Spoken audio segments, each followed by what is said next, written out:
Қазақстанда тұрып, Қазақстанның стратегиялық маңызы бар кәсіпорындарын шетелдіктердің басқаруы тәуелсіздікке сын. Маңғыстаумұнайгаз кәсіпорынның бас директор болып Лю Цинчен есімді Қытай азаматының тағайындалуына қатысты қоғам белсенділері осындай мәселе көтеріп отыр. Осы жағдайға байланысты түсініктеме берген энергетика министрлігінің басшылары бәрі заң аясында деп құтылды.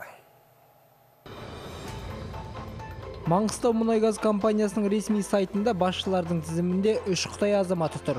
Бас директор Лю Цинчен деп жазылған. Ал тағы 2 орынбасары Чен Цюань және Чен Цунсян есімді азаматтар. Бірнеше жыл Маңғыстаумұнайгаз компаниясында қызмет еткен қазіргі энергетика вице-министрі. Бұл аяқ астынан пайда болған мәселе емес деп отыр.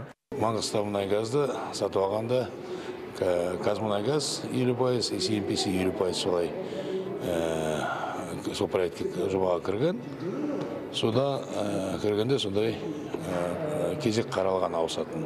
Генеральный директор бірінші орынбасары, және басқа да басшылар. Сол кезегімен ауысып жатқан жағдай. Демек, Қазмұнайгаз бен CNPC бірлескен 2009 жылдан бері қарай осылай басқарып келді деген сөз. Әр елдің өкілдері 3 жыл басшылық етеді десек, бұл жолғысы қытайлықтардың осымен 2-ші рет басқару екен. Депутаттар болса халықты толғандырған жағдайда түймедейді түйедей етуде басу айтты. Өзі келісімде бар ғой, ол жаңғыз Маңғыстауда емес, біздің Қызылордада бар, кезектесіп басқарады. 3 жыл бір мемлекеттік, 3 жыл бір мемлекет өткен, олар біріккен кәсіпорын ғой. Олардың уставында солай. Біріккен кәсіпорында. Оны келме дабыралатын ештеңе жоқ дейсіз? Дабыралатын ештеңе жоқ. Келісім шарт бойынша міндеттеме солай делік. Алайда Маңғыстаумұнайгаз басшылығының ауысуына қатысты айтылған пікірлердің дені өз еліңде отырып билікті беріп қою тәуелсіздігімізге сын дегенге саяды. Ол 50-де 50% бола ма, 70-те 30 бола ма? Негізі бұл енді толыққанды өзіне сенген тәуелсіз мемлекетке лайық дүние емес деп санаймын.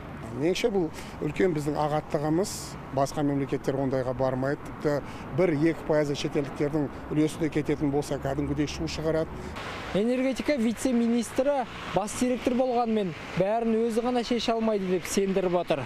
Осы орайда үкімет өкілдері үздіксіз айтып жүрген Қытай инвесторларымен бірлескен 51 жоба қандай шартпен жүзеге асырылады деген заңды сұрақ туындайды. Ол жағын ешкім түсіндірмеді. Бақытнұр Әлбай, Жарас Ниязбек, Нұркен Тоқмурзин, Информбюро, Астана.